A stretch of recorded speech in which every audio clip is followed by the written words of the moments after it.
Po ngayon, mga nagsasabi, pati sa kanilang SecGen, na sinasabi na ngayon, ang amin na lamang remaining session days ay 8 na lang. Ang binabanggit po dito, 10 days lang, di ba? Upon receipt ng tanggapan po ng speaker. Yan po mga usapin na mga numerong yan ay pawang ministerial lamang basically. Hindi nangangahulugan na uubusin mo yung 10 days.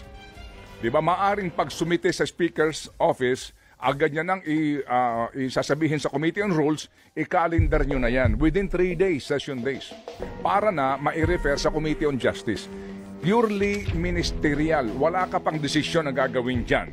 Yung pong form and substance niyan, hindi sa kanila yan. But basically po ngayon, sa mga nagsasabi po, no, na kesyo apot sa oras, kesyo mag-e-eleksyon, kesyo ganire, kesyo ganoon, sino ba nagsimula nito? Sino ba nagsimula nito? True FM. Kayo nagsimula nito Di ba? Committee on Accountability, kayo nagsimula lumabas yung bagamat ito po, sigurado ako ang depensa dito, yung pinagbabasihan yung committee report na yan, hindi pa final yan, tama? Committee, COA pa lang yan Yaan pa lamang ay memorandum na sinasabi na meron kang dapat ipaliwanag. Binibigyan pa ng sapat na panahon ang tanggapan ng Vice Presidente na magpaliwanag. At yan po ay hindi pa nga umaabot sa deadline. So pagkatapos niyan, papanik pa yan sa Commission and then Supreme Court. Yan po ang depensa dyan. Yaang inyong sinasabi na yan na COA report na yan, memorandum na yan, hindi pa yan final. Correct. Tama po, hindi pa yan final. Paano nga naman daw kapag nag-impeachment ka at yan ang pagbabasihan mo? Hindi pa nga final. Paano pag sinabi ng Supreme Court na tama dito Do si not Tito ask Sara? due process. Diba? Pero sa kabilang banda, may lumabas nga kasi na mga Mary Grace Piatos. May mga lumabas sa mga tempura. Kokoy Villamin. May lumabas pa mga kapatid na mga impormasyon na wala doon.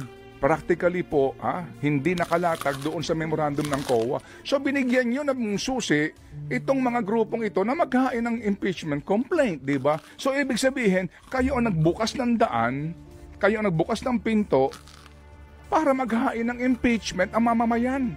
So kayo nagsimula nito. Sinimulan nyo, tapusin nyo. Yung ganun kasi Congressman Paduano. Hindi pa tayo tapos. Ay, hindi ka pa Congressman tapos. ako. Dahil laro naman tayo mga... Break lang po kami. Medyo hold lang ng konti. BRB kumbaga. Okay. Be right back tayo. Pero mukha po naman, pwede mo naman sadyain yun para pumutok ang balita na pinipigil ko sila. Kasi nga naman, para nang sa ganon, total naman hindi ito pwedeng umusad. Mas maganda na, may utang na loob sila sa akin. Mabubudulin. Okay. Yan ang mga Pilipino. Talaga bang kung ikaw Pangulo ng Pilipinas, sinasabi mo na dapat iginagalang natin ang proseso at ang Kongreso sa kanilang kapangyarihan, ikaw ba mismo magmemensahe sa mga kongresista na itigil nyo yan? Yang binabalak yung impeachment na iyan. Imagine, impeaching the Vice President. Talaga bang yon o napagtanto nila na wala silang boto sa Senado? Na magtatagumpay ang impeachment kapag mayroong suporta ang presidente. Kung pag-uusapan po natin ay Kamara de Representante, ang kailangan lang naman po sa Kamara ay 1/3 ng boto. Pwede nga silang dumiretso Hindi na idaan sa hearing by mere resolution. Opo, maaari na itong pagpirmahan na lamang ng mga miyembro na 105 lamang ang bilang.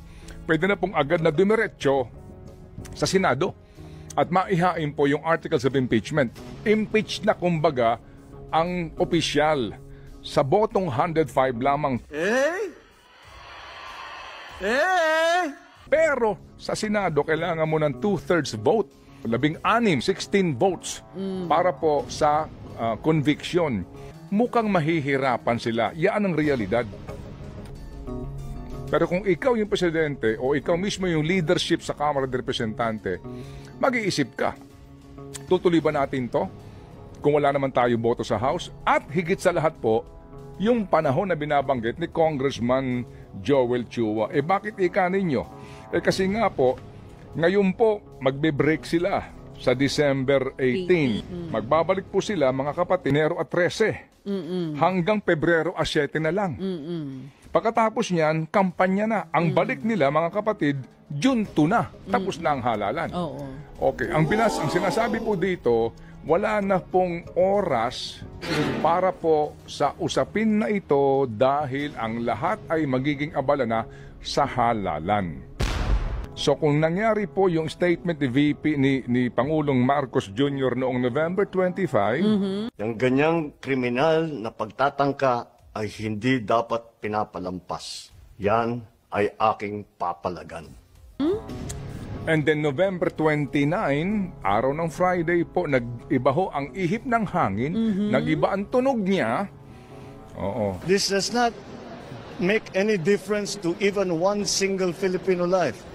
So why waste time on this? Baka po may nangyari in between. Kagaya po ng sinasabi din po ng dumating yung leadership po ng House at saka ng Senado doon sa BICAM nila noong November 28, mukha pong may mga nangyaring pagpupulong at sinabi daw mismo na ng liderato ng Senado na wala tayong oras dyan. Gahol tayo sa oras. Di ba mas maganda rin po sa Presidente kung ang dating niya ay, dahil sa akin, Nagkautang na loob ka pa. ayun. Tama na naman. Tama? O sinabi ko na wag ituloy, ha? Sa tatay at saka sa anak. Kumbaga, ceasefire muna tayo. Lamig-lamig muna tayo dito. Di ba? Kasi ako dito, ayokong mangyari yan. So lumalabas nga, kung iisipin natin itong binabanggit nga ni Ma'am na Sarsuela, baka nga ganun po ang takbo dito. Kasi di ba, kailangan mo pang magsabi na nagmensahe ako sa kanila para wag nilang ituloy. Doon na lang po muna mag-iisip ka kaagad Di ba? Kasi may resibo ka na nakikialam ka sa kamera, di ba? Pero mukha po naman pwede mo naman sadyain yun para pumutok ang balita na pinipigil ko sila. Kasi nga naman, para nang sa ganon, total naman hindi ito pwedeng umusad, mas maganda na may utang na loob sila sa akin. Tapos ng halalan, ba na ang ihip ng hangin doon? Kasi pag-uusapan doon, 2028 na. Yun na nga. At huwag mo kakalimutan na si VP Sara, kahit bumababa ang kanyang trust ratings o performance ratings, mataas pa rin yan. Well, I have to agree with that. Alright? Totoo Oo. yan, baby. Totoo Sige. yan. Oo. Na baka naman po mag-iba din po ang ihip ng hangin. Alam nyo ng mga Pilipino, sabi nga nung isa kong kaibigan na matagal na sa politika, ang mga Pilipino kasi, kita mo, unang-una, malilimutin. Pangalawa, mapapatawarin. Pangatlo, madaling umindayog sa ihip ng hangin. Mabubudulin. Ma. Okay. Yan ang mga Okay. Pilipino.